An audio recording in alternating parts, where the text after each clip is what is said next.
সুপ্রিয় দর্শক, আমি খান মোহাম্মদ রুমেল স্বাগত জানাচ্ছি সম্পাদকীয়তে। সুযোগের অপেক্ষায় ওত পেতে থাকার অভ্যাস ব্যবসায়ীদের। দুর্যোগ মহামারীতে মানুষের বিপন্নতায় ঝোপ বুঝে কোপ মারতে তাদের জুড়ি নেই। কৃত্রিম সংকট তৈরি করে মুহূর্তে আদার ব্যাপারী হয়ে যান জাহাজের মালিক। ভোগ্যপণ্য ব্যবসায়ীদের সংঘবদ্ধ কারসাজি নিয়ে আমাদের আজকের সম্পাদকীয় সুযোগের কারবারি। আর এ নিয়ে আলোচনার জন্য আমাদের সঙ্গে সরাসরি যোগ দিয়েছেন অধ্যাপক ডক্টর শামসুল আলম, জ্বালানি বিষয়ক উপদেষ্টা, ক্যাব। আছেন মোহাম্মদ এনায়েতুল্লাহ, সভাপতি, মৌলভীবাজার ব্যবসায়ী সমিতি। এবং আছেন আমার দুজন সহকর্মী, ঢাকা থেকে জুবায়ের ফয়সাল এবং চট্টগ্রাম থেকে কমল দে।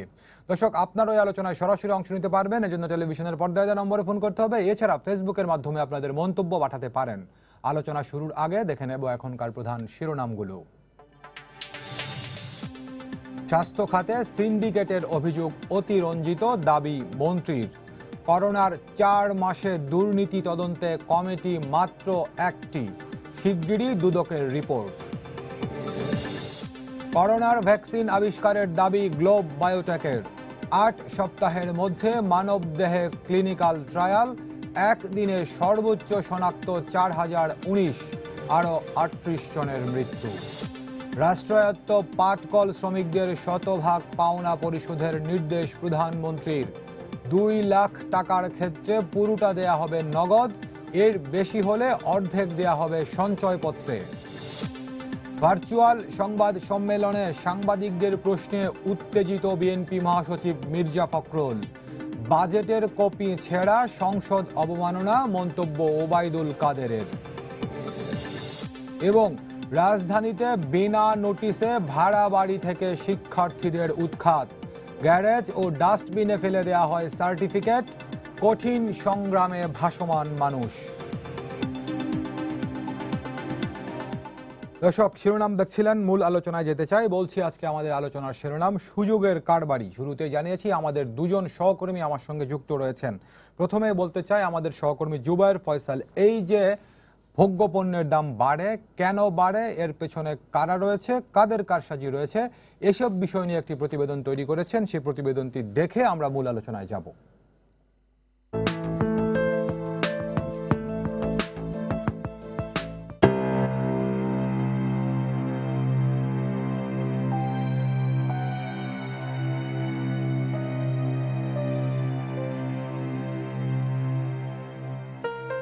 বাজার মধ্যবিত্তের কাছে দর কষাকষি, নিম্নবিত্তের জন্য নিপীড়ন, আর উচ্চবিত্তের জন্য বহুমাত্রিক পছন্দের প্রদর্শনী, যেখানে স্বাদ আর সাধ্যের অপূর্ব সমন্বয় ঘটাতে এই 3 শ্রেণী নামে ভিন্ন রকমের 3 লড়াইয়ে।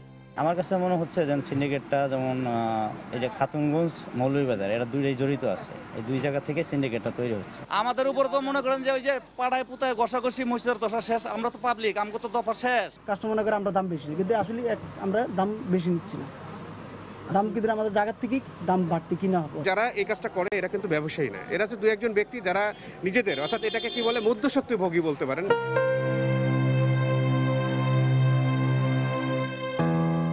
কিন্তু এক নিমিষেই দুর্বিষহ হয়ে উঠুক নিত্যদিনের জীবন, এমনটা বোধহয় কেউই চান না। তাই তো বাজার ব্যবস্থা, বন্টন আর সরবরাহ কাঠামো নিয়ে ভোক্তা পর্যায়ের অসন্তোষ এখনো কাটিয়ে উঠতে পারেনি বাংলাদেশ।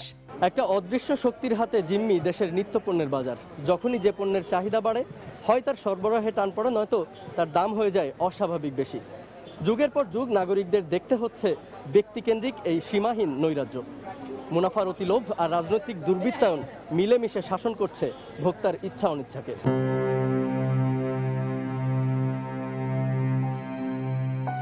এই ধরুন, দিন কতক আগে বাজারে জোর গুঞ্জন, করোনা ঠেকাতে বেশ কার্যকর আদা। ব্যাস শুরু হলো স্বেচ্ছাচারিতা। মুহূর্তেই জোট বেঁধে ফেলল মুনাফালোভী সিন্ডিকেট। ফলাফল, 97 টাকার আদা দেশে বিকোতে লাগলো 400-তে। কিন্তু কিভাবে, কেন তৈরি হয় সিন্ডিকেট, আর নেপথ্যেই বা থাকে কারা? কৃত্রিম সংকট সৃষ্টি করে তারা এই কাজগুলো করতে চান। এটি কিন্তু আমাদের বাজার ব্যবস্থাপনার ক্ষেত্রে একটি বড় অন্তরায়। উদাহরণ হিসেবে বলি, 97 টাকা আদার এলসি প্রাইস, অর্থাৎ সব খরচ মিলিয়ে পড়তে পারে 130-35 টাকা এরকম।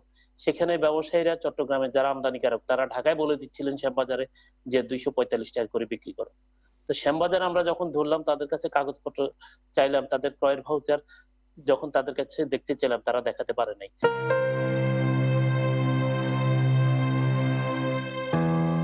গেল কবছর ধরে বাম্পার ফলন হচ্ছে ধানের, তারপরও উৎপাদন আর বিপণনের মাঝে দামের অযৌক্তিক ফারাক নিয়মিতই দেখছে চালের বাজারও। দেশের চালের বাজারের পুরো নিয়ন্ত্রণ নওগাঁ আর কুষ্টিয়ার মিল মালিকদের সিন্ডিকেটের হাতে। কখনো বলা হচ্ছে ধানের বাড়তি দামের গল্প, আবার কখনো তৈরি করা হচ্ছে গায়েবী সংকট। ঢাকার পাইকারি বাজারগুলোতে গুঞ্জন, আগে থেকে টাকা পাঠানো হলেও অনেক সময় চাল না পাঠিয়ে দাম বাড়িয়ে দেন মিলাররা। তাদের ইচ্ছা অনিচ্ছার উপরই নির্ভর করে ঢাকা সহ দেশের বাজারে আজ কত টন চাল ঢুকবে আর তার দামই বা হবে কত। ওইভাবে রেটটা যে রেটে আপনারা মাল পৌঁছেছেন, এখন আপনারা 5 টাকা লাভ করেন আর 10 টাকা লাভ করে মাল বিক্রি করেন। দেখা আমরা 10 টাকা লাভ করলাম, মুদি দোকানে যা কেজিতে 7 টাকা 8 টাকা 10 টাকা বিক্রি করি। নতুন সিজনটা এটা হলো গিয়া ধান চালের বাজার কমার কথা, কিন্তু বাজার কমতেছে না। বাজার কমার কথা এটা কমতেছে না, যখন জিজ্ঞাসা করে এখন এরকম বলে ধানের দাম বাড়তি।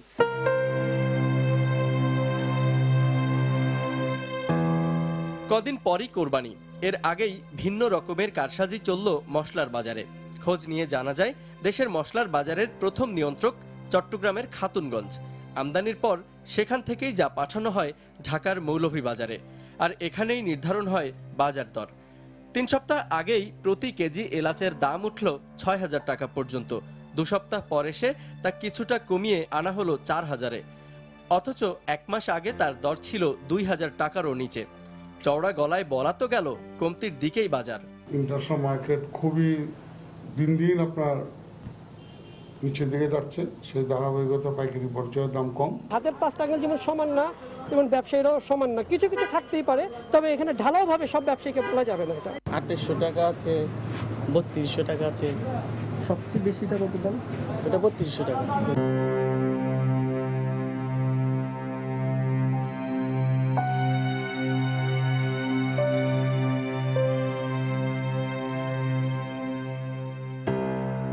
অথচ এই ব্যবসায়ীর পাশে বসেই তার সহকর্মী প্রতি কেজি এলাচের দাম মূল্য তালিকায় ওঠাচ্ছেন 3,700 টাকা। এমন স্ববিরোধিতা বাজারের পরতে পরতে। ব্যবসায়ীরাও বলছেন সংকটের চাহিদা কমেছে দারুচিনি, লবঙ্গ আর জিরা কিসমিসের, আর তাই তো ঈদ সামনে রেখে বাড়তি আমদানি হয়ে পড়েছে গলার কাটা। আপাতত স্বস্তি রয়েছে ভোজ্য তেল আর চিনির বাজারেও, কিন্তু মাস 3 আগেই এই দুই পণ্যও দেখেছে অদৃশ্য জোটের হস্তক্ষেপ। ব্যবসায়ীদের দাবি খুচরা ক্রেতারা বিল সংরক্ষণে উদাসীন, ফলে ভোক্তা পর্যায়ে পণ্য ক্রয়ে গুনতে হচ্ছে বাড়তি অর্থ। কেউ আবার বলছেন চাহিদা অনুযায়ী নিজস্ব উৎস থেকে পণ্যের যোগান দিতে ব্যর্থতা রয়েছে সরকারের। এই সক্ষমতার অভাবকেই সুযোগ বানায় মুনাফালোভী ব্যবসায়ীরা। এই চিনি শিল্পটাকে বিক্রি করে দেওয়া উচিত, কারণ হাজার হাজার যে টাকা প্রতি বছরে সরকার লোকসান দিচ্ছে, এই টাকা দিয়ে আপনার প্রতি বছরে 2-4টা সিটি গ্রুপের মধ্যে ইন্ডাস্ট্রি করা যায়। মৌলভীবাজারে যে যতগুলি দোকান আছে তাদের কিন্তু সবারই ছাপানো পেডের উপরে তারা আপনার হিসাবটা করে দেয়। ওই ফর্দিটা যদি তারা শো করে যে আমরা এত টাকা খরিদ করছি, তখনই তো আপনি যাচাই করতে পারবেন তারা এখানে দুর্নীতি কতটুকু করতেছে। উইদাউট ডকুমেন্টে তো আপনি কেউ ধরতে পারতেছেন না। এই ডকুমেন্টের জন্য আমরা বারবার এখানে বলছি, বাণিজ্য মন্ত্রণালয়কে বলা হয়েছে, আপনার ভোক্তা অধিকারকে আমরা এই পরামর্শটা দিচ্ছি যে আপনারা এটা ইমপ্লিমেন্ট করার চেষ্টা করেন। এটা যদি ইমপ্লিমেন্টেশন করতে পারেন তাহলে কিন্তু আমরা ধরতে পারি যে 75% থেকে 80% আমরা ওভারকাম করতে পারবো সমস্যাগুলি।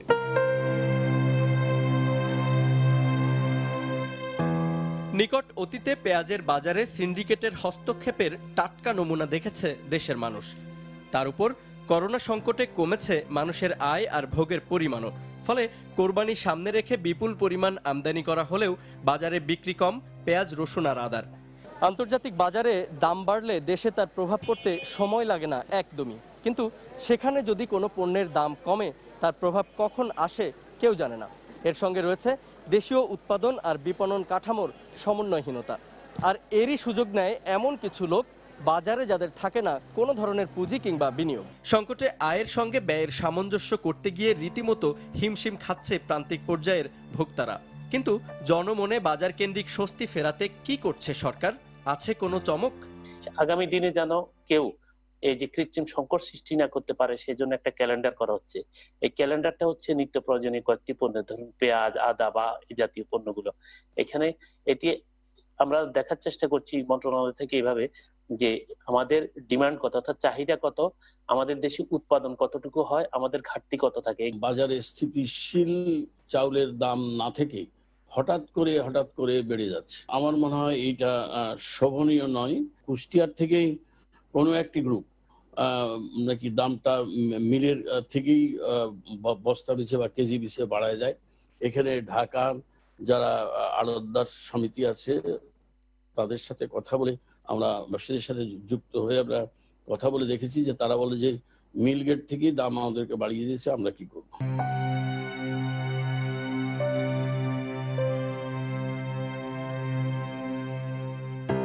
অর্থনীতির পরিভাষায় চাহিদার সঙ্গে দামের সম্পর্ক চিরন্তন, কিন্তু দেশীয় বাজার শাস্ত্রে এই সম্পর্কের তিক্ততাটাই যেন পরিণত হয়েছে নিয়মে, কোনোভাবেই যার ব্যত্যয় ঘটে না কখনোই। রিপোর্টটি দেখলাম, আমাদের অতিথিদের সঙ্গে এই বিষয়ে আলোচনা করব, তবে তার আগে একটু আমাদের জুবায়ের ফয়সালের সঙ্গে একটু কথা বলতে চাই। জুবায়ের, আপনার রিপোর্টটি আমরা দেখলাম, রিপোর্টের শেষাংশে খাদ্যমন্ত্রী বলছিলেন যে কুষ্টিয়াতে মিলাররা দাম বাড়িয়ে দেয়, ঢাকার আড়তদাররা তার কাছে অভিযোগ করেছেন বা তথ্য তার কাছে রয়েছে। তাহলে প্রশ্নটি আপনার কাছে করতে চাই, আপনি তো মন্ত্রীর কাছে গিয়েছিলেন, কোথা থেকে কি হচ্ছে যদি জানা থাকে তাহলে সিন্ডিকেটটি ভাঙা যায় না কেন? আপনার কি মনে হয় জুবায়ের?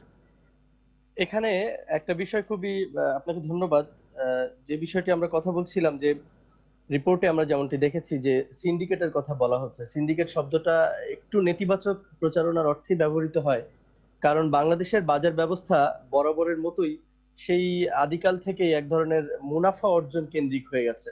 এখানে আসলে ভোক্তার স্বার্থ সংরক্ষণের বিষয়গুলো বরাবরই একটা উপেক্ষিত থাকছে। এবং মন্ত্রী যে কথাটি বললেন যে ওনারা জানেন কারা এই সিন্ডিকেটটি করছে, চালের বাজার এই ভরা মৌসুমেও কেন বাড়ছে। আমরা আজকেই খোঁজ নিয়েছি সকালবেলা যে মিনিকেট চালের দাম লাফিয়ে লাফিয়ে বাড়ছে, এবং এখানে তারা কোনো আশা দেখাতে পারেনি যে আগামী কয়েক মাসের মধ্যে দামটা কমে আসবে।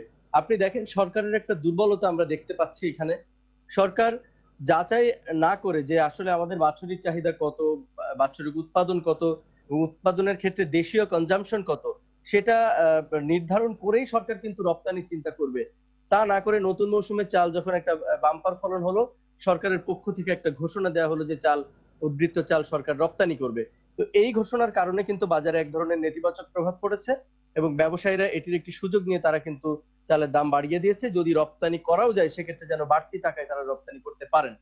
এখন প্রশ্ন হলো, সরকারের যদি ডাইভার্সিফাইড উৎপাদন খাত থাকতো তাহলে কিন্তু এই জিনিসগুলো হতো না। সরকার কিন্তু নির্ভরশীল কুষ্টিয়া, নওগাঁ উত্তরাঞ্চলের মিল মালিকদের উপরই, কারণ তারাই চালের উৎপাদনটা সেই এলাকায় বেশি হয় এবং দীর্ঘদিন যাবত সেখানেই কিন্তু চালের বড় বড় মোকামগুলো গড়ে উঠেছে, এবং তারা অনেকাংশেই প্রত্যেকেই কোনো না কোনো রাজনৈতিক দলের সঙ্গে সম্পৃক্ত, যে কারণে যতবারই তাদের প্রতি ব্যবস্থা নিতে গিয়েছে সরকার, ততবারই এক ধরনের বাধার মুখে পড়তে হয়েছে, এবং এই জিনিসগুলোতে সরকার আসলে তাদের যে পরিকল্পনা সেটি ইমপ্লিমেন্ট করতে পারেনি। সাম্প্রতিককালে আপনারা শুনলেন যে আপনি বলছেন কোনো না কোনো রাজনৈতিক দলের সঙ্গে তারা যুক্ত, ব্যবস্থা নিতে গেলে সরকার বাধার সম্মুখীন হয়েছে। তাহলে ব্যাপারটি কি এরকম বাধার সম্মুখীন হয়েছে, নাকি রাজনৈতিক দলের সঙ্গে যুক্ত বলে তাদেরকে এক ধরনের সুবিধা দেওয়ার প্রবণতা, কোনটি? এখানে দুটোই থাকতে পারে। একটা হলো ধরেন কোন একটা সিদ্ধান্ত ইমপ্লিমেন্ট করতে গেলে তাদের যে সংগঠন তারা মোটামুটি তারা পাওয়ারফুল, কারণ তারাই চাইলে পারে বাজার নিয়ন্ত্রণ করতে, তারা চাইলে পারে উঠে ফেলতে। এটা বাজারটা এখন এভাবেই হয়ে গেছে। জুবায়ের আমাদের সঙ্গে থাকবেন, আবার আপনার কাছে আসবো। যুক্ত হতে চাই ক্যাবের উপদেষ্টা, কনজিউমার অ্যাসোসিয়েশন অফ বাংলাদেশের উপদেষ্টা অধ্যাপক ডক্টর শামসুল আলমের সঙ্গে। অধ্যাপক শামসুল আলম, আপনাকে স্বাগত জানাচ্ছি এই আলোচনায়। আপনি আমাদের রিপোর্টটি দেখেছেন, আমাদের রিপোর্টারের সঙ্গে আলোচনা করলাম, সেটি শুনেছেন। দুটি বিষয় আপনার দৃষ্টি আকর্ষণ করতে চাই। এখানে একজন খুচরা ব্যবসায়ী আমাদের দেখানো রিপোর্টটিতে শুরুতে বলছিলেন যে এই দাম বাড়া কিংবা সিন্ডিকেটের জন্য দেয় খাতুনগঞ্জ এবং মৌলভীবাজার, এটি একটি বিষয়। আরেকটি বিষয়, আমি যে আমার সহকর্মী জুবায়েরকে যে প্রশ্নটি করেছিলাম যে মন্ত্রী যদি জানেন কারা সিন্ডিকেট করছে, কি কারণে দাম বাড়ছে, তাহলে ব্যবস্থাগুলো নেওয়া হয় না কেন যাদের বিরুদ্ধে অভিযোগ? আপনার কি মনে হয় অধ্যাপক শামসুল আলম? প্রথম যে কথাটি আমাদের সাংবাদিক বন্ধু বলেছেন যে প্রান্তিক গ্রাহক বা প্রান্তিক ভোক্তা আর উচ্চবিত্ত ভোক্তাদের কিছু যায় আসে না। তাদের যদি খরচ ভোগ ব্যয় বাড়ে, তাদের আয়ু বাড়ে, সমস্যা হয়ে যায় প্রান্তিক ভোক্তাদের। আমি যাদের হয়ে কথা বলতে আসি বা বলি তাদের নিয়ে যে তথ্যগুলো এসছে, খাতুনগঞ্জ বা মৌলভীবাজার এ সমস্ত জায়গা থেকে পুরো বাজার ব্যবস্থাটা কন্ট্রোল করা হয়। আমদানি পণ্যেরও কন্ট্রোল করা হয়, দেশীয় পণ্যেরও কন্ট্রোল করা হয়। এরকম ধরনের নানা জায়গায় নানাভাবে সিন্ডিকেট গড়ে উঠেছে, এ ব্যাপারে কোনো সন্দেহ নেই, সংশয় নেই। এখন ভোক্তা অধিদপ্তরের কর্মকর্তারা যে কথাগুলো বললেন যে তারা পাইকারি বাজারে এসে নানা ধরনের বাজার অভিযান অমুক তমক এগুলো তারা চালাচ্ছেন এবং সেভাবে করে পণ্যের দাম নিয়ন্ত্রণ করার চেষ্টা করছে, এবং সে চেষ্টাকে আমরা ব্যর্থ চেষ্টা হিসেবেই দেখতে পাচ্ছি দিনের পর দিন। এবং তাদের কথাবার্তার প্রসঙ্গে যখন শোনা যায় যে তাদের লোকবল নেই, তাই তারা এটা নিয়ন্ত্রণ করতে পারে না, আজকের যে তথ্যগুলো আসলো সে তথ্যগুলো থেকে স্পষ্ট বোঝা যাচ্ছে যে সমস্যাটা ওনারা যেখানে সমস্যা হিসেবে মানুষের সামনে তুলে ধরে বাজার অভিযান করে নিয়ন্ত্রণ করে ফাইন করেন, জরিমানা করে, জেল জরিমানা করে যা কিছু করছেন, সমস্যা আসলে সেখানে না। সমস্যা তার আরো উপরে, পুরা সাপ্লাই চেনের গোড়াই সমস্যা। যে কথাটা মন্ত্রী মহোদয় সরল বাক্যে সরল ভাষায় বলেছেন যে শুনেছি বা দেখেছি, আলাপ করে দেখেছি, এই সব জায়গায় সমস্যা। আমি যদি আমার জায়গায় শক্তিশালী অবস্থানে থাকতাম বা আমার যদি কোনো দুর্বলতা আমি ফিল না করতাম, তাহলে আপনার এই অনুষ্ঠানে খাদ্যমন্ত্রীর পদত্যাগ দাবি করতাম যে তিনি এটা নিয়ন্ত্রণ করতে ব্যর্থ হয়েছেন। যিনি ব্যর্থ তিনি এই পদে দায়িত্বে থাকার যোগ্যতা হারাইছেন। কিন্তু কথা হচ্ছে দেশে তো সে সংস্কৃতি নেই। এরকম কথা বলার আগে উনি পদত্যাগ পত্র পাঠিয়ে দিতেন যদি আমরা সেই রকম সভ্য হতে পারতাম। আমরা নিজেরাই যেহেতু সভ্য না, আমাদের প্রতিনিধি সভ্য আচরণ করবেন, কালচার তার মধ্যে কালচারাল আচরণ দেখা যাবে, বিহেভ করবেন, রেসপন্স করবেন, সেটা প্রত্যাশা করা যায় না। তো সুতরাং এই প্রশ্নে আপনি যে কথাটা জুবায়ের সাহেবকে জিজ্ঞেস করেছিলেন, জুবায়ের সাহেব বলেছিলেন যে তাদের কোনো না কোনো দলের রাজনৈতিক দলের সঙ্গে সংশ্লিষ্ট। আমি আরেকটু খুব স্পেসিফিক্যালি করতে চাই, যদি রাজনীতিতে যদি স্বার্থের সংঘাত না থাকতো, স্বার্থ সংঘাত মুক্ত হতো, যে রাজনীতিবিদ ব্যবসায়ী হবে না, ব্যবসায়ী রাজনীতিবিদ হবে না, তাহলে হয়তো আজকের এই আলোচনা করা আমাদের দরকার হতো না। দেশটা বঙ্গবন্ধু সোনার বাংলা অনেক আগেই সোনার বাংলা হয়ে যেত। আজকে এগুলো নিয়ে যখন আমরা কথা বলছি, তখন আমরা লজ্জা পাচ্ছি না যে মানে যে জাতির পিতা সমূলে জীবন দিয়ে গেছে সোনার বাংলা গড়ার জন্য, সেই সোনার বাংলা আমাদের হাত দিয়ে আজকে এইরকম একটা শ্মশান বাংলায় আমরা পরিণত করে ফেলছি। আমরা লজ্জা পাচ্ছি না। আমার মন্ত্রী এই কথাটা বলে ধন্যবাদ স্যার, আমাদের সঙ্গে থাকবেন, আবার আপনার সঙ্গে যুক্ত হব। একটু যুক্ত করতে চাই মোহাম্মদ এনায়েতুল্লাহর সঙ্গে, মৌলভীবাজার ব্যবসায়ী সমিতির সভাপতি তিনি। জনাব এনায়েতুল্লাহ, আপনাকে স্বাগত জানাচ্ছি এই আলোচনায়। দেখছিলেন আমাদের রিপোর্টটি, একজন খুচরা ব্যবসায়ী অভিযোগ তুলেছেন যে মৌলভীবাজার এবং খাতুনগঞ্জের কারসাজির কারণেই ভোগ্য পণ্যের দাম বাড়ে। কি কারসাজি আপনারা করেন? আসসালামু আলাইকুম। জি, আসসালামু আলাইকুম। জি, আপনি ইতিমধ্যে যে বিষয়গুলি নিয়ে কথা বললেন, চাল, তারপরে আদার কথা বললেন, চাল, আদা এই জাতীয় পণ্যগুলি আমি আপনার অবগত জানাচ্ছি মৌলভীবাজারে বেচাকেনা হয় না। মৌলভীবাজার ব্যবসায়ী সমিতির আমি সভাপতি এবং বাংলাদেশ পাইকারি গরম মশলা ব্যবসায়ী সমিতির সভাপতি। সেই ক্ষেত্রে আমি পাইকারি গরম মশলার বিষয় নিয়ে আমি কথা বলবো এবং দায়িত্ব নিয়ে কথা বলবো, এবং মৌলভীবাজার ভিত্তিক যে পণ্যগুলি বেচাকেনি হয় সেটা নিয়ে আমি কথা বলবো। বাহিরের পণ্যগুলি নিয়ে আমি, যেহেতু আমার দায়িত্বের মধ্যে পড়ে না, সেটা নিয়ে আমি কথা বলবো না। আপনি মশলা নিয়ে কিছু কথা বলছেন, আপনি যদি দেখেন, লক্ষ্য করেন, কেউ একজন বললেন, আমি ঠিক রিড করতে পারিনি, যে এলাচ 2000 টাকা ছিল 1 মাস আগে, সেটা বেড়ে এখন 3000 টাকা হয়েছে। না, আমাদের রিপোর্টে বলছেন এলাচ 2 মাস আগে 2000 টাকা দাম ছিল, সেটা বেড়ে 6000 টাকায় গিয়েছিল, 6000 টাকা থেকে কমে 4000 টাকা হয়েছে। যখন 6000 থেকে 4000 হলো, তখন বলা হচ্ছে যে দাম তো কমেছে। এটি একটি বিষয়। আরেকটি বিষয় হচ্ছে, আমাদের রিপোর্টার দেখিয়েছেন, জনাব এনায়েতুল্লাহ, আমাদের রিপোর্টার দেখিয়েছেন যে একজন মৌলভীবাজারের পাইকারি ব্যবসায়ী, তিনি বলছেন যে সর্বোচ্চ ভালো মানের এলাচ সেটির দাম হচ্ছে 3200 টাকা। পাশেই সেই দোকানের একজন কর্মচারী বোর্ডে লিখছেন 3700 টাকা। সেটি কিন্তু একই সঙ্গে ঘটনাটি ঘটছে, সেটি আমাদের রিপোর্টার তার রিপোর্টে দেখিয়েছেন। আমি আপনার আলোচনায় ফিরে আসতেছি, আমি সবই ব্যাখ্যা করব। জি, আপনি যে কথাটা প্রথমে বলছেন যে 2000 টাকা ছিল 2 মাস আগে, এই কথাটা একেবারেই অসত্য। কারণ 2 মাস আগে এলাচির বাজার ছিল আপনার 3500 টাকা এভারেজ দাম। এভারেজ এলাচি কিন্তু অনেক রকমের জাত আছে, ছোট থেকে বেবি গ্রিন বলেন, মিক্স গ্রিন বলেন, বোল্ড বলেন, জাম্বু সাইজ বলেন, এরকম না হলে 15-20টা আপনার এখানে গ্রেড আছে। সাধারণত আমরা যখন এলাচি ম্যাক্সিমাম যে আইটেম গুলি ব্যবহার হয়, যে গ্রেড গুলি ব্যবহার হয়, সাধারণ লোকজনে যে জিনিসটা ব্যবহার করে সেটা হলো আপনার মিডিয়াম গ্রেড। যেটা মিডিয়াম গ্রেডের এলাচি গুলি সাধারণত সবাই ব্যবহার করে এবং ওটাই আপনার সবচেয়ে ভালো। কিছু কিছু গ্রেড আছে অনেক উচ্চ মানের, সেটা কিন্তু সাধারণ লোকজন কেউ ব্যবহার করে না এবং খাদ্যেও ব্যবহার হয় না। সেটা হয়তো অনেকে আপনার পানের সাথে শখ করে খায়, সেটা আপনার বেছে বেছে বেছে বেছে এক একজনের গ্রেড করেন, সেটা হইতে পারে আপনার 3500 টাকা 3700 টাকা। কিন্তু সচরাচর 95% বা 98% যে পণ্যগুলি বেচা কিনে হচ্ছে বর্তমানে, সেগুলি কিন্তু আপনার সবই আপনার 2400 থেকে 2600 টাকার ভিতরে এখন আপনার হোলসেল মার্কেটে বেচা কিনে হচ্ছে। সেটা গত রমজান মাসে ছিল। আমরা আপনার বাণিজ্য মন্ত্রণালয়ের সাথে মিটিং করে আমরা সেখানে একটা রেট দিয়েছিলাম এবং আমাদের স্বাক্ষরিত একটা রেট তারা বাণিজ্য মন্ত্রণালয় নিয়েছিলেন। আমাদের গরম মশলা ব্যবসায়ী সমিতির সভাপতি হিসেবে আমি সেখানে স্বাক্ষর করেছিলাম এবং আমাদের সেক্রেটারি জেনারেল সাহেব উনিও স্বাক্ষর করেছিলেন।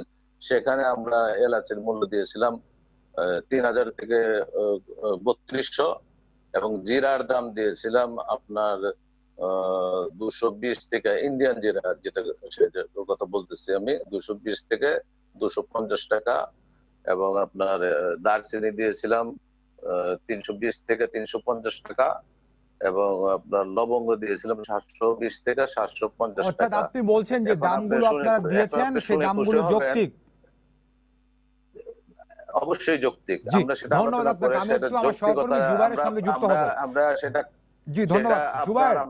আপনার রিপোর্টে আপনি দেখিয়েছেন যে 2 মাস আগে এলাচের দাম ছিল 2000 টাকা, সেটি 6000 টাকায় গেল, 6000 থেকে কমে 4000 হলো, বলা হলো যে দাম কমেছে।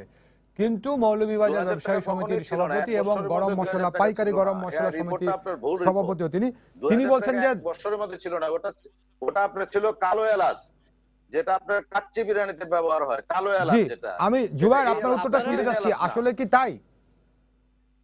আসলে বিষয়টা হলো যে আমরা যদি খুচরা বাজারে এটা কালো এলাচ, যেটা ওটা আপনি এই এলাচ না, ওটা হলো কাচ্চি বিরিয়ানি ব্যবহার হয়। জি এনায়েতুল্লাহ আমাদের সহকর্মীকে বলতে দেন, তারপর আপনি উত্তর দেবেন। আপনার ঝাপড়াওয়ালা, সেটা আপনার বড় বড় অনেকটা বড়, এক একটা জলফই দানার মতো, সেটা হইলো কালো এলাচ বলে। না কালো সাদা আমরা বুঝি না, আমরা বুঝি আমাদের রিপোর্টার বলেছেন যে 2000 টাকা ছিল, আপনি বলছেন যে 2000 টাকা কখনো ছিল না 2 মাস আগে। আপনি বলছেন 2 মাস আগে 3500 টাকা ছিল, আমাদের রিপোর্টারের কাছ থেকে উত্তরটা আমি শুনবো। জুবাইর বলুন আপনি।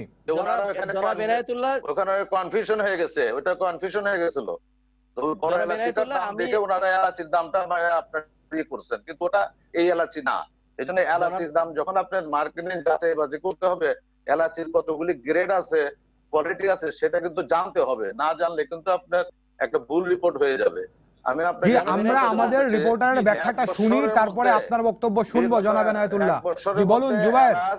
আপনার এই 2000 টাকা জনাব এনায়েতুল্লাহ, আমি ঢাকার 3 থেকে 4টি কাঁচা বাজারে গিয়েছি এবং সেখানে খুচরা পর্যায়ে আমি খোঁজখবর নিয়েছি এবং মিরপুর 6 কারওয়ান বাজার এবং মালিবাগ বাজার এবং আপনি মোহাম্মদপুর পাইকারি বাজার যেটি, সেখানে যেসব খুচরা দোকানগুলো রয়েছে আমি তাদের সঙ্গে কথা বলেছি এবং তারা আমাদেরকে ইনফরমেশন গুলো দিয়েছেন যে এলাচ আসলে 2 থেকে 2.5 মাস আগে 1800 থেকে 2000 টাকা ছিল এবং আমি মৌলভীবাজারে গিয়েও এই তথ্যের সত্যতা পেয়েছি। আমার সঙ্গে তখন 2 থেকে 2.5 মাস আগে তো রমজান গেল, তাই না?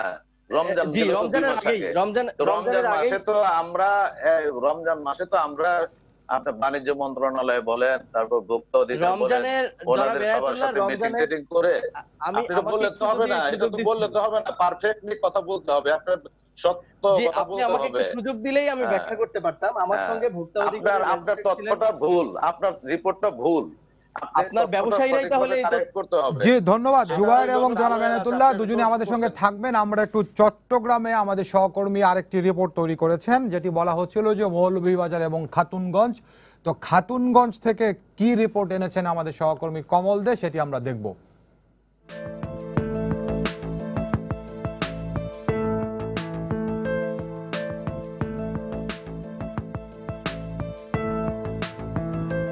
বছরের পুরোটা সময় নানা অজুহাতের দাম বাড়ানোর তৎপরতা চলে দেশের ভোগ্যপণ্যের বাজারে। কখনো চাহিদা অনুযায়ী সরবরাহ কম, কখনো আন্তর্জাতিক বাজারে বুকিং রেট বেড়ে যাওয়া, কখনো আবার পরিবহন ভাড়া বৃদ্ধি। এইভাবে অজুহাতের পর অজুহাত দিয়ে বাড়িয়ে দেওয়া হয় সব ধরনের ভোগ্যপণ্যের দাম। বাংলাদেশের ভোগ্যপণ্যের বাজার পুরোপুরি আমদানি নির্ভর। ইন্টারন্যাশনাল মার্কেটে বুকিং রেট বাড়লে তাৎক্ষণিকভাবে ভোগ্যপণ্যের দাম বাড়িয়ে দেওয়া হয় এখানে, অথচ বাড়তি বুকিং রেটে পণ্য আসতে সময় লাগে 2 থেকে 3 মাস। প্রতিবেশী দেশ ভারত রপ্তানি বন্ধ করে দেওয়ায় গত বছরের সেপ্টেম্বর থেকেই দেশের বাজারে পেঁয়াজের দাম বাড়ছিল। পরে দেশে উৎপাদিত পেঁয়াজ যেমন বাজারে আসে, তেমনি প্রায় একই সময় আমদানিও নতুন করে শুরু হয়। কিন্তু কোনো সংকট না থাকা সত্ত্বেও চলতি বছরের মার্চ মাস থেকে বাড়তে থাকে আদার দাম। 80 টাকার আদা পৌঁছে যায় 380 টাকায়। গুজব রটানো হয় আদা মিশ্রিত চা খেলে করোনার সংক্রমণ কমে, আর এই গুজবে আদার দাম হয়ে পড়ে লাগামহীন। আদার লাগামহীন দাম নিয়ন্ত্রণে সেনাবাহিনীকে পর্যন্ত অভিযানে নামতে হয়। আর চীন থেকে রপ্তানি বন্ধের অজুহাত দেখিয়ে বাড়িয়ে দেওয়া হয় রসুনের দাম। যদি নিয়ন্ত্রণ থাকে, সরকার নিয়ন্ত্রণ করতে পারে জনগণের দিক থেকে, তাহলে অবশ্যই আদা রসুন পেঁয়াজ দাম কোরবানিতে বাড়ার কোনো সুযোগ আছে বলে মনে করি না। দেশের বাজারে ডালেরও কোনো সংকট ছিল না। শুধুমাত্র সরকারের পাশাপাশি বেসরকারি বিভিন্ন সংস্থা অসহায় মানুষদের ত্রাণ সহায়তায় ডাল দিয়েছে, আর এই সুযোগটাও হাতছাড়া করেনি সিন্ডিকেট ব্যবসায়ীরা। সব ধরনের ডালের দাম বাড়িয়ে দেয় তারা। এখন কিন্তু আমরা এক ধরনের সংকটের মধ্যে আছি, যেমন আমাদের ব্যাংকের যে লোনগুলো আছে ওগুলো আমাদের ফিল আপ করতে হচ্ছে, যেমন জুন মাস এইগুলো বিক্রি না হলে কিন্তু আমরা এগুলো পরিশোধ করতে পারবো না। করোনার প্রাদুর্ভাব দেখা দেওয়ার পর থেকে এখন পর্যন্ত দেশের সবচেয়ে বড় ভোগ্যপণ্যের পাইকারি বাজার খাতুনগঞ্জে নিয়মিত অভিযান চালিয়ে যাচ্ছে জেলা প্রশাসনের ভ্রাম্যমাণ আদালত। অভিযানে অংশ নেওয়া ম্যাজিস্ট্রেটরা ব্যবসায়ীদের কারসাজির প্রমাণও পেয়েছেন। বিশেষ করে গত সপ্তাহে চাকতাইয়ের চালপট্টির অভিযানে বের হয়ে আসে চাল বাজারের নানা কারসাজি। প্রতি কেজি চালে 5 থেকে 6 টাকা পর্যন্ত বাড়ানো হয়েছিল, অথচ দেশে বাম্পার ফলন হয়েছে। সে সাথে কাস্টম হাউসের তথ্য অনুযায়ী এই মুহূর্তে দেশে পর্যাপ্ত পরিমাণে ভোগ্যপণ্য আমদানি হয়েছে, সংকটের কোনো সংখ্যাই নেই। করোনার এই সংকটকালীন সময়ে কিছু অসাধু ব্যবসায়ী রয়েছে যারা আপনার নিত্য প্রয়োজনীয় ভোগ্যপণ্যের দাম বাড়িয়ে তারা কোটি কোটি টাকা হাতিয়ে নিয়েছে। তো আসলে আমরা বাজার মনিটরিংয়ের অংশ হিসাবে আমরা আপনার প্রায়ই আমরা মোবাইল কোর্ট করেছি, তো ভ্রাম্যমাণ আদালতের মাধ্যমে তাদেরকে পানিশমেন্টের আওতায় নিয়ে এসেছি। এই অবস্থায় ভোগ্যপণ্যের দাম নিয়ে কারসাজিতে জড়িত ব্যবসায়ীদের বিরুদ্ধে ব্যবস্থা নেওয়ার দাবি ভোক্তা অধিকার সংগঠন ক্যাবের। যেহেতু আমাদের কোরবানির মৌসুম আসতেছে, মশলা জাতীয় আইটেম যেগুলো আমাদের কোরবানির জন্য প্রয়োজনীয়, এই আইটেমগুলির একটা কৃত্রিম সংকট তৈরি করে তারা আবার অনেকগুলি টাকা হাতিয়ে নেওয়ার প্রক্রিয়ায় আছে। যে সমস্ত ব্যবসায়ীগুলোকে চিহ্নিত হবে, তাদেরকে কন্টিনিউয়াস মনিটরিংয়ের আওতায় আনতে হবে। নগরীর চাকতাই, খাতুনগঞ্জ এবং আসাদগঞ্জের 5 বর্গ মাইল এলাকা জুড়ে রয়েছে 7,000-এর বেশি ব্যবসা প্রতিষ্ঠান এবং গুদাম, যেখানে প্রতিদিন কেনা বেচা হয় 500 থেকে 700 কোটি টাকার মালামাল। করোনা ভাইরাসের সংক্রমণ ঠেকাতে 26শে মার্চ থেকে যখন সারা দেশে অঘোষিত লকডাউন জারি হয় তখন সবকিছু বন্ধ হয়ে যায়। তবে ভোগ্যপণ্য স্বাভাবিক রাখতে পুরোদমে সচল ছিল এই খাতুনগঞ্জ, আর এই সময় সক্রিয় ছিল নানা ধরনের সিন্ডিকেট, যারা হাতিয়ে নিয়েছে শত শত কোটি টাকা। এখনও সক্রিয় রয়েছে সেই সিন্ডিকেট, আর এই সিন্ডিকেটকে নিয়ন্ত্রণ করতে দরকার বাজার মনিটরিং। আমরা কমলদের রিপোর্টটি দেখলাম, এই রিপোর্টটি নিয়ে কমলদের সঙ্গে যুক্ত হব। তার আগে একজন দর্শক ফোনে আছেন, ফোনটি নিয়ে তারপরে যাব। জি দর্শক, আপনার নাম বলে প্রশ্ন করুন। আসসালামু আলাইকুম। ওয়ালাইকুম আসসালাম। আমি আব্দুল করিম মন্ডল বলছি রংপুর থেকে। জি, আমি ওই যে ব্যবসায়ী সমিতির সভাপতি সাহেব এনায়েতুল্লাহ সাহেব, জি, ওনার কাছে একটু প্রশ্ন রাখতে চাই। জি, বৎসরব্যাপী বিভিন্ন ভোগ্যপণ্যের দাম লাফিয়ে লাফিয়ে বাড়েন, হ্যাঁ, উনি কি ওই দাম বাড়ানোর জন্য সভাপতি হয়েছেন নাকি না কমানোর জন্য? এটা আমার প্রশ্ন। জি ধন্যবাদ আপনাকে। আমরা এনায়েতুল্লাহ সাহেবের সঙ্গে যুক্ত হব, তার আগে একটু আমার সহকর্মী কমলদের সঙ্গে কথা বলতে চাই। কমল দে, আপনার রিপোর্টটিতে আমরা দেখছিলাম একজন নির্বাহী ম্যাজিস্ট্রেটের বক্তব্য নিয়েছেন। তিনি বলছেন যে এই ভোগ্যপণ্যে কারসাজির অভিযোগে তারা কোটি কোটি টাকা জরিমানা করেন না। কোটিপতি হয়ে গেছেন অনেকেই এবং তারা নিয়মিত অভিযান পরিচালনা করে জরিমানা করেন, এই ব্যাপারটি তিনি তুলে ধরেছেন। আপনার রিপোর্টে ক্যাবের চট্টগ্রামের যিনি সভাপতি নাজের হোসেন, তিনিও এক ধরনের বক্তব্য দিয়েছেন। এখানে আমাদের সঙ্গে যুক্ত আছেন ক্যাবের জ্বালানি বিষয়ক উপদেষ্টা অধ্যাপক শামসুল আলম, তিনিও প্রশ্ন তুলেছেন যে এই যে অভিযানগুলো হয় সেগুলো কতটা পর্যাপ্ত। আপনার কাছে এই ব্যাপারে কি তথ্য রয়েছে? কমল দে।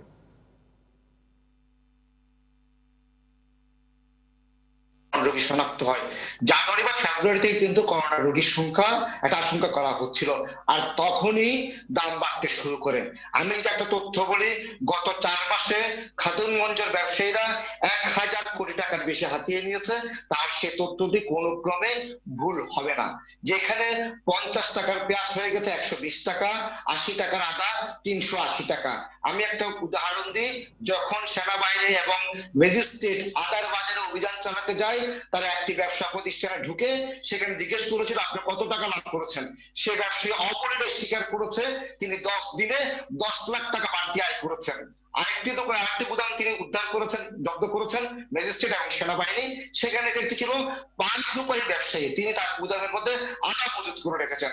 তার তথ্য ছিল তিনি গত কয়েকদিনে মাত্র 4 লাখ টাকা বেশি আয় করেছেন। তার মানে তার কয়েকদিনে মাত্র 4 লাখ টাকা বেশি তার আয় হয়ে গেছে। যেহেতু ম্যাজিস্ট্রেটের ক্ষমতা হচ্ছে মাত্র 1 লাখ টাকা সর্বোচ্চ তিনি জরিমানা করতে পারেন, তিনি দুটি প্রতিষ্ঠানকে 2 লাখ টাকা জরিমানা করে আসছেন, এর বেশি কিছু করতে পারেননি, কারণ তাদের একটি সীমাবদ্ধতা রয়েছে। এবার চালের বাজারে যে অভিযান চালিয়েছেন ম্যাজিস্ট্রেট ওমর ফারুক, তিনি যাওয়ার পর কিন্তু একটি রেস করে যেদিন ম্যাজিস্ট্রেট বা ভ্রাম্যমাণ আদালত বাজারে ঢুকে সেদিন কিন্তু কিছুটা পণ্যের দাম কমে। আপনি আগের সপ্তাহে যেখানে 4 থেকে 5 টাকা, কোন ক্ষেত্রে চালের দাম 6 টাকা বেড়েছে। ওমর ফারুক যখন ম্যাজিস্ট্রেট তখন ঢুকলেন, সেদিন চালের দাম 2 টাকা কমেছে। তারা বলছে 2 টাকা আমরা কমিয়ে দিয়েছি, ব্যবসায়ীরা বলছেন। এক্ষেত্রে আমি যেটা বলবো, বাংলাদেশে কেন বিকল্প বাজার করে উঠছে না? ব্যবসায়ীরা অজুহাতের পর অজুহাত দিবে। আমি যদি বলি কাস্টমসের তথ্য বলি, বাংলাদেশে এই মুহূর্তে ভোগ্যপণ্যের কোনো সংকট নেই এবং গত 6 মাস ধরে কোনো সংকট ছিল না। চট্টগ্রাম বন্দর পুরো ধরনের সচল ছিল, তাহলে ভোগ্যপণ্য আমদানি হয়েছে এবং এই বছর চলতি অর্থ বছরে রেকর্ড পরিমাণ, অর্থাৎ গত যেগুলো আমরা বলি 10 কোটি মেট্রিক টন আমদানি হয়েছে। কমল দে, আপনি যদি বলছিলেন যে অভিযান পরিচালিত হয়, অভিযান পরিচালিত হলে পণ্যের দাম কমে, কিন্তু বিভিন্ন সময় এরকম অভিযোগও তো রয়েছে যে অভিযান পরিচালনার আগে সেই কর্তৃপক্ষ থেকেই কেউ কেউ তথ্য ফাঁস করে দেয় যে আজকে এতটা সময় অমুক ম্যাজিস্ট্রেট অভিযানে আসতে পারেন, এই অভিযোগও তো রয়েছে। এক্ষেত্রে না, চট্টগ্রামে যেহেতু ম্যাজিস্ট্রেটদের চেঞ্জ হয় এবং কে যাবেন ম্যাজিস্ট্রেটে তারা আগের মুহূর্তে নির্ধারণ হচ্ছেন। কোন ম্যাজিস্ট্রেট, যেহেতু চট্টগ্রাম 8 থেকে 10 জন নির্বাহী ম্যাজিস্ট্রেট এসব মোবাইল করে দায়িত্ব পান, সেটা চট্টগ্রামে ফাঁস হওয়ার কোনো সম্ভাবনা নেই। এবং আরেকটি বিষয়, এখানে কিন্তু রাজনীতি, যারা ব্যবসায়ী রয়েছেন তারা রাজনীতি করেন না, তারা মার্কেটটা বুঝেন, তারা অজুহাতটা বুঝেন, তারা নানা ধরনের অজুহাত দিচ্ছেন। তারা যখন সোয়াবিন তেলের কোনো সংকট নেই, ইন্টারন্যাশনাল মার্কেটে বুকিং রেটও বাড়েনি, তাহলে মন প্রতি কেবল 400 টাকা মাত্র, 3000 টাকার সোয়াবিন তেল চলে গেল 3400 টাকায়। আবার এখন কমে আসে, তার মানে তারা একটা সংকট দেখাচ্ছে। জি, কৃত্রিম সংকট তারা দেখিয়ে যাচ্ছেন নানা অজুহাতে। কমল দে, আপনাকে ধন্যবাদ, আপনার সঙ্গে আবার যুক্ত হওয়ার চেষ্টা করব। আরেকজন দর্শক আছেন ফোনে। দর্শক, আপনার নাম বলে প্রশ্ন করুন। আসসালামু আলাইকুম। ওয়ালাইকুম আসসালাম। আমি মোহাম্মদ শওকত হোসেন, শিক্ষক, পটুয়াখালী থেকে বলছি। জি বলুন। আমার স্ত্রী আজকে বাজারে গিয়েছে এলাচি কেনার জন্য অন্য বাজারের সাথে। তিনি 25 গ্রাম এলাচি কিনেছেন 125 টাকায়। তাহলে 50 গ্রামের মূল্য হলো 250 টাকা। জি। 100 গ্রামের মূল্য 500 টাকা। জি।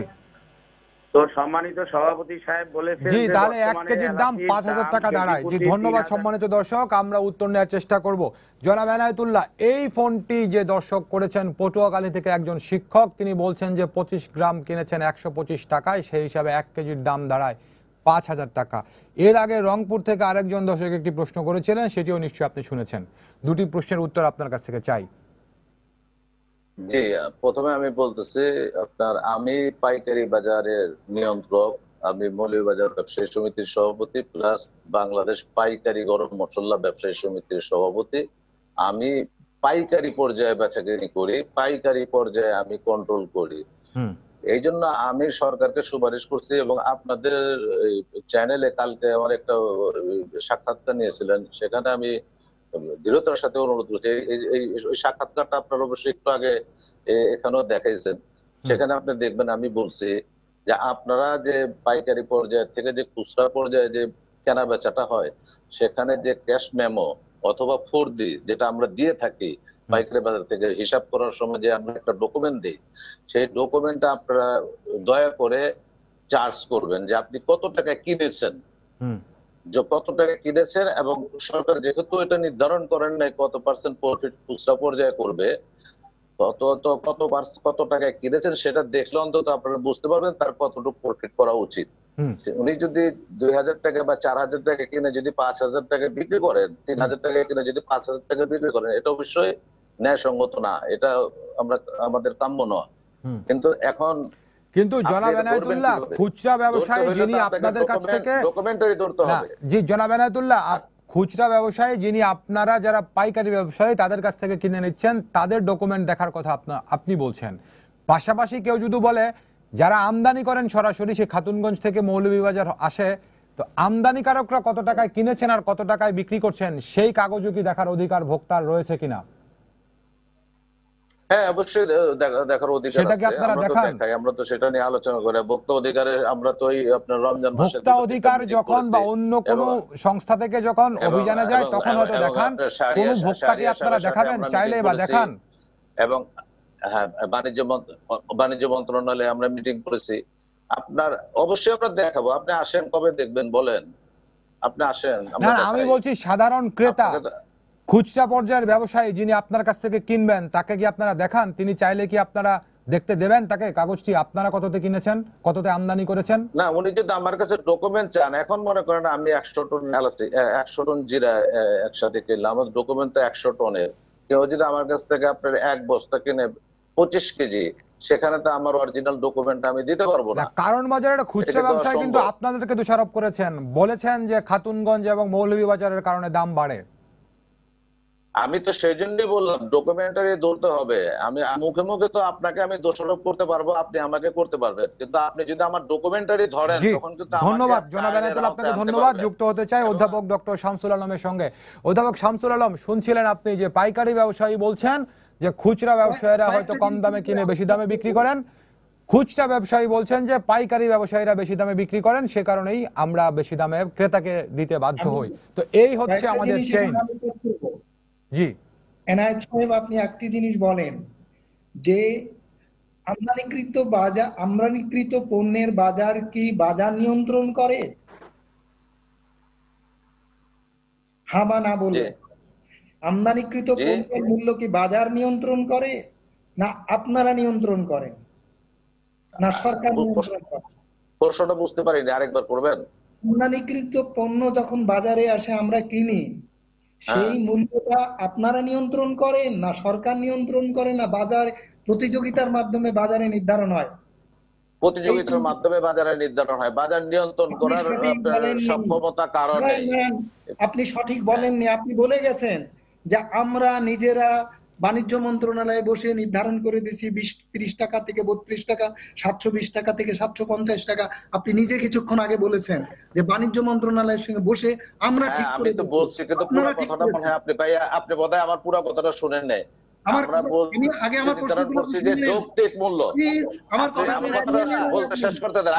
যৌক্তিক মূল্য এত থেকে এত হওয়া উচিত। জি জনাব এনায়েতুল্লাহ, অধ্যাপক শামসুল আলমের প্রশ্নটি শুনুন, তারপরে উত্তর দিন আপনি। দেখবেন সেটা পত্রিকায় দেওয়া হয়েছে, সেটা আপনার যৌক্তিক মূল্য লেখা আছে।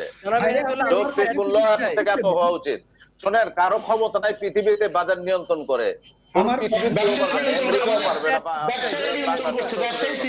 এটা নিয়ন্ত্রণ আল্লাহর হাতে। আমরা শুধু মনিটরিং করতে পারি, আমরা চেষ্টা করতে পারি, কেউ পারবে না এটা নিয়ন্ত্রণ করতে। বাজার যখন বিশ্ববাজারে দাম বাড়বে তখন আপনার দেশেও দাম বাড়বে, চাহিদা বাড়লে দাম বাড়বে, এটাই কিন্তু ধারাবাহিক নিয়ম। আপনি কি আপনাকে মানতে হবে, এভাবে সময় মানতে হবে, এটা কেউ পারবে না। জি জনাব এনায়েতুল্লাহ, আমরা অধ্যাপক শামসুল আলমের প্রশ্নগুলি শুনি, তারপরে আপনার বক্তব্য শুনবো। ধন্যবাদ জনাব এনায়েতুল্লাহ। অধ্যাপক শামসুল আলম, আপনার প্রশ্নগুলি আপনি বলুন। অধ্যাপক শামসুল আলম, আপনার প্রশ্নগুলি আপনি বলুন। প্রথম কথা হচ্ছে যে উনি নিজেই বলে গেছেন, পরে উনি বলছেন যে আমরা এটা যৌক্তিক মনে করি। ওনারা যেটা যৌক্তিক মনে করেন সেটাই আমরা দিতে বাধ্য হই। সরকার তার উপরে কোনো কথা বলার ক্ষমতা রাখে না, সেটা খাদ্যমন্ত্রীর কথা থেকে বোঝা গেছে। ওনারা ওখানে বসে যা করে দিয়ে আসেন, সেটা তো করেনি, তারপরেও ওনারাই নিজেরা বাজার নিয়ন্ত্রণ করে বাজারে কৃত্রিম সংকট তৈরি করে, যা ওনার কথা থেকে প্রমাণ পাওয়া গেছে। এবার দ্বিতীয় কথা আসেন যে কমলবাবু যে সত্য কথাটা তুলে নিয়ে এসেছেন, জরিমানা 5,000 টাকা, 10,000 টাকা, 500 টাকা, 700 টাকা, ম্যাক্সিমাম 2 লাখ টাকা, এই জরিমানা করে এইরকম বাজার ব্যবস্থা তৈরি করার ভিত্তিটা শক্ত করা হয়েছে। এই বিষয়টি আমি বহুদিন ধরে কথা বলে আসছি, এই কথা বলে পাত্তা পাই না।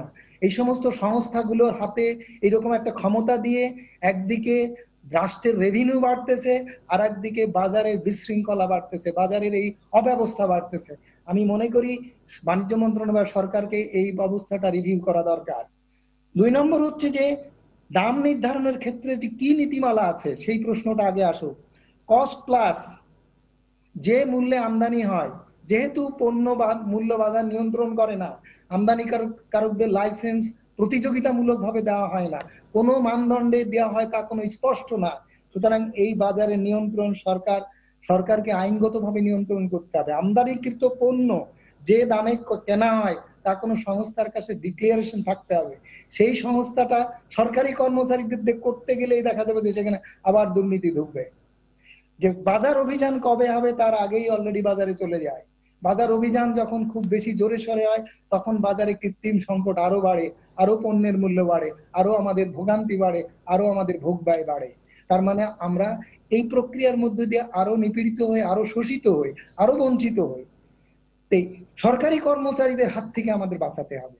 সরকারি কর্মচারীরা আমাদের সহায়ক শক্তি না, আমাদের তো শোষণ করতেছে ব্যবসায়ীরা, এতে তো কোনো সন্দেহ নেই। ব্যবসায়ীরা হাত থেকে বাঁচার কৌশল আমাদের হাতে দেন, মানুষের হাতে ক্ষমতা দেন, মানুষকে সম্পৃক্ত করেন, মানুষের বেতন দেওয়া লাগবে না। আমরা যারা যে ক্যাবের একজন চিটাগংয়ে সাক্ষাৎকার নেওয়া হয়েছে, তাকে কয় পয়সা বেতন দেয় সরকার? আমাকে কয় পয়সা সরকার বেতন দেয়? এই যে ছাত্ররা রাস্তায় নেমে রাস্তায় শৃঙ্খলা ফিরিয়ে আনলো, ট্রাফিক পুলিশ বছরের পর বছর ফেল করেছে, ট্রাফিক সপ্তাহ পালন করা হয়, অমুক সপ্তাহ পালন করা হয়, পুলিশের সংখ্যা বাড়ানো হয়, পুলিশ সব সংখ্যা বাড়ানো হয়, আমাদের কি নির্যাতন কমে? আমাদের কি সেবার মান বাড়ে? বাড়ে না, বরঞ্চ রেভিনিউ বাড়ে, কর বাড়ে, ট্যাক্স বাড়ে, আবার এদিকে ভোগান্তিও বাড়ে, আবার এদিকে আমাদের ব্যয়ও বাড়ে। তো এই জায়গাগুলোর সঙ্গে মানুষকে কিভাবে সম্পৃক্ত করা হয়, মানুষকে কিভাবে এম্পাওয়ার করা যায়, মানুষ তার অধিকার কিভাবে বুঝে নিতে পারে। উনি যে কথা বললেন যে আমদানি মূল্য, আমি নিশ্চিত করে বলতে পারি যে ওনার কাছে আমদানির কাগজপত্র আমাকে চাইতে হলে আমাকে তথ্য অধিকার দপ্তরের আইন দিয়ে চাইতে চেয়ে তারপরেও পাবো কিনা আই মিন ডাউট। সরকারের অফিসে পণ্য পাওয়া যায়, কাগজ পাওয়া যায় না, পেট্রো বাংলায় কাগজ পাওয়া যায় না, হাইকোর্টের নির্দেশ জারি করে পেট্রো বাংলার কাগজ আনতে হয়, বিপিসির কাগজ আনতে হয়। ওনারা তো ব্যবসায়ী, তো প্রশ্নই ওঠে না। এইগুলো হচ্ছে আমরা ভুক্তভোগী, আমি নিজে ভুক্তভোগী। হাইকোর্টের ডাইরেকশন নিয়ে যে কাগজ নিয়ে আসতে হয়েছে তাদের দিয়ে, এইরকম একটা অভিজ্ঞতার মধ্যে আমরা বাস করছি। ব্যবসায়ীরা যে সুরক্ষার মধ্যে আছে, এই ভোক্তা অধিকার আইনও তাদেরকে সুরক্ষা দিচ্ছে, যে যাদের সুরক্ষা দেওয়ার কথা আমাদের, সেই আইন তাদের সুরক্ষা দিচ্ছে। আপনি তাদের মুখে শুনলেন না, তাদের মুখ দিয়ে যে তারা দাম নির্ধারণ করে দিয়ে আসে। উনি বলছেন যে আমরা যৌক্তিক মনে করি বলে বলেছি। ওনার যৌক্তিকতার ভিত্তিটা কি?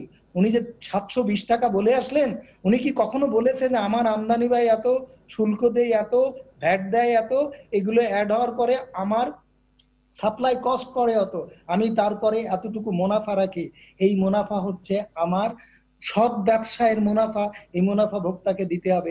এই হিসাব করে তিনি কোনোদিন বাণিজ্য মন্ত্রণালয়ে বসে মূল্য নির্ধারণ করেছে? অন্তত আমি নিশ্চিত করে বলতে পারি আমার প্রতিনিধি যারা থাকে তাদেরকে অনেক সময় ডাকাও হয় না, ডাকা হলেও তাদের কথা বলতে দেওয়া হয় না। বাণিজ্য মন্ত্রণালয় ওনাদের পকেটে, আমাদের পকেটে না। জি, ধন্যবাদ স্যার। জুবায়ের, আপনি বাণিজ্য মন্ত্রণালয়ের খবরাখবর সংগ্রহ করেন কিংবা এই ব্যবসায় খাতের খবরাখবর সংগ্রহ করেন, অধ্যাপক শামসুল আলম যে অভিযোগটি তুলছেন এই জায়গাতে আপনার কাছে কোনো তথ্য আছে কিনা? জুবায়ের, অল্প কথা। আমি খুব সংক্ষেপে বলবো যে বিষয়টি স্যার তুলেছেন এটি খুবই যৌক্তিক এবং খুবই ভ্যালিড কোশ্চেন। এবং এখানে আমরা যেটি দেখতে পাচ্ছি যে অভিযান যেটি চালানো হচ্ছে, আমরা গতকালই দেখলাম ভোক্তা অধিকার সংরক্ষণ অধিদপ্তরের একজন নির্বাহী ম্যাজিস্ট্রেট, উনি হাতে মাইক নিয়ে প্রচার করতে করতে উনি অভিযান চালাচ্ছেন, যেটি আসলে খুবই দৃষ্টিকটু। অভিযান কখনো জানিয়ে দিয়ে হয় না, প্রথমত। দ্বিতীয়ত হলো এই অভিযানগুলোতে যে জরিমানাটা আদায় করা হয় সেই জরিমানাটাও ব্যবসায়ীরা আবার তুলে নেওয়ার জন্য ভোক্তার দ্বারস্থ হয়। আরো বিভিন্ন উপায়ে ভোক্তার কাছ থেকে সেটি তারা তুলে নেওয়ার প্রবণতা আমরা দেখেছি। ইতিপূর্বে আমরা রিপোর্ট করেছি, তখন আমাদের কাছে এই ধরনের তথ্য মোহাম্মদপুর পাইকারি বাজার, কারণ বাজার থেকে আমরা সেগুলো পেয়েছি। নাম্বার 3 একটা ভ্যালিড পয়েন্ট যেটা আমি বলতে চাই সেটি হলো যে বাংলাদেশে আসলে খুচরা দোকান কিংবা মুদি দোকান করার ক্ষেত্রে কোনো নীতিমালা না হওয়াতে যে কেউ রাস্তার মোড়ে একটা দোকান বসিয়ে দিতে পারে, যে কেউ বাসার নিচে একটা দোকান বসিয়ে দিতে পারে।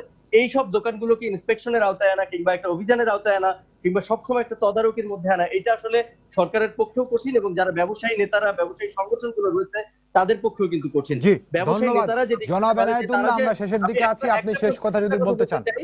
জি বলুন জুবায়ের। আমি শেষ কথাটা বলতে চাই সেটি হলো যে সরকার বাণিজ্য মন্ত্রণালয় একটা মিটিং করে প্রত্যেক বছরেই দেখা যায় যে একটা যখনই মৌসুম আসে তখন দামটা নির্ধারণ করে। এই দাম নির্ধারণের ক্ষেত্রে কখনো কোনো গণশুনানি হয়েছে কিনা, যারা ভোক্তা তাদের মতামত নেওয়া হয়েছে কিনা সেটি নিশ্চিত করার জন্য সরকারকে আমি ধন্যবাদ জুবায়ের। জনাব এনায়েতুল্লাহ, আপনি শেষ কথা কিছু বলতে চান অল্প কথায়। কে আমাকে বলছেন? জি হ্যালো। জি জি আপনাকে বলছি। জি আমাকে তো বলতেই দিলেন না, আমি তো মাত্র কথা শুরু করলাম, মাঝখান থেকে তো আপনি সবচেয়ে ভোক্তা অধিকারের পক্ষ থেকে সবচেয়ে বেশি বলেছেন আপনি, আর কিছু বলার থাকলে বলুন। কথা বললেন যে আমরা নাকি কত রকমের দুর্নীতি করি, তা আমি আপনাদেরকে অনেস্টলি অনুরোধ করি, আপনারা কিছু কিছু আমদানি করেন না, করে আপনারা একটু দেখান না আপনার যে এটা কত আমাদের চাইতে কত কম দামে আপনারা মার্কেটে দিতে পারেন, এরকম কিছু এক্সাম্পল সৃষ্টি করেন না। তাহলে আপনি বলছেন যে যেটি আপনাদের কাজ সেটিতে গলদ রয়েছে সেটি প্রমাণের জন্য আমাদেরকে সেই কাজ করে দেখাতে হবে। শুধু শুধু তো অভিযোগ করবেন আমাদের, অভিযোগ করে আপনাদের কিছু ধন্যবাদ আপনাকে অধ্যাপক শামসুল আলম। জনাব এনায়েতুল্লাহ বলছেন যে শুধু শুধু অভিযোগ করা হয়, সঠিক কথা বলেন না। জি জাতিকে তো আপনারা বিভ্রান্ত করতেছেন। ধন্যবাদ জনাব এনায়েতুল্লাহ, বিভ্রান্ত করতেছেন আপনারা। আপনারা সবসময় জি ধন্যবাদ। আমি শামসুল আলম স্যারকে বলছি, স্যার শুধু শুধু অভিযোগ। জনাব এনায়েতুল্লাহর বক্তব্য। হোল্ডার হইছে, আপনার খবর আছে কত ব্যবসায়ী আপনার বাড়িঘর বিক্রি করে ফেলছে জানেন? একটু দেখেন খবর। জি ধন্যবাদ আপনাকে। হ্যাঁ আপনি কি বলছিলেন আমি শুনতে পাইনি কাইন্ডলি। জনাব এনায়েতুল্লাহ বলছেন যে অভিযোগগুলো তোলা হচ্ছে, সেই অভিযোগগুলো শুধু শুধুই তোলা হচ্ছে। অভিযোগগুলো যদি শুধু শুধু তোলা হয় তাহলে আমার প্রশ্ন একটাই, যে ওনারা দাম নির্ধারণ করে দেয়, আমরা দাম নির্ধারণ করে দেওয়ার ক্ষমতা রাখি না কেন? আমাদের দাম, আমরা দাম নির্ধারণ করে দিয়ে এই প্রস্তাবটা চাই না কেন বাণিজ্য মন্ত্রণালয়? ওনাদের কাছে চাই, আমরা কিনবো, কোন দামটা ন্যায্য হবে, কোন দামটা যৌক্তিক হবে, সেটাকে আমাদের বলার অধিকার থাকবে না? সঠিক দামে, সঠিক মানে, সঠিক মাপে পণ্য পাওয়া আমার ন্যায্য এবং যৌক্তিক অধিকার, সেটা আমার আইন নিশ্চিত দিচ্ছে, আমার রাষ্ট্র নিশ্চয়তা দিচ্ছে, আমার কনস্টিটিউশন নিশ্চয়তা দিচ্ছে, জাতিসংঘ সনদ নিশ্চয়তা দিচ্ছে, কিন্তু ব্যবসায়ীরা এবং বাণিজ্য মন্ত্রণালয় দিচ্ছে না। জি ধন্যবাদ অধ্যাপক ডক্টর শামসুল আলম, আপনাকে অসংখ্য ধন্যবাদ। ধন্যবাদ জানাচ্ছি মোহাম্মদ এনায়েতুল্লাহকে, সেই সঙ্গে আমার দুজন সহকর্মী চট্টগ্রাম থেকে কমল দে এবং ঢাকা থেকে ছিলেন জুবায়ের ফয়সাল। আপনাদের দুজনকে অসংখ্য ধন্যবাদ। দর্শক আপনাদের সবাইকে ধন্যবাদ জানিয়ে শেষ করছি আজকে সম্পাদকীয়। আগামীকাল আবারও দেখা হবে রাত 10টায়, দেখার আমন্ত্রণ রইল। শুভরাত্রি।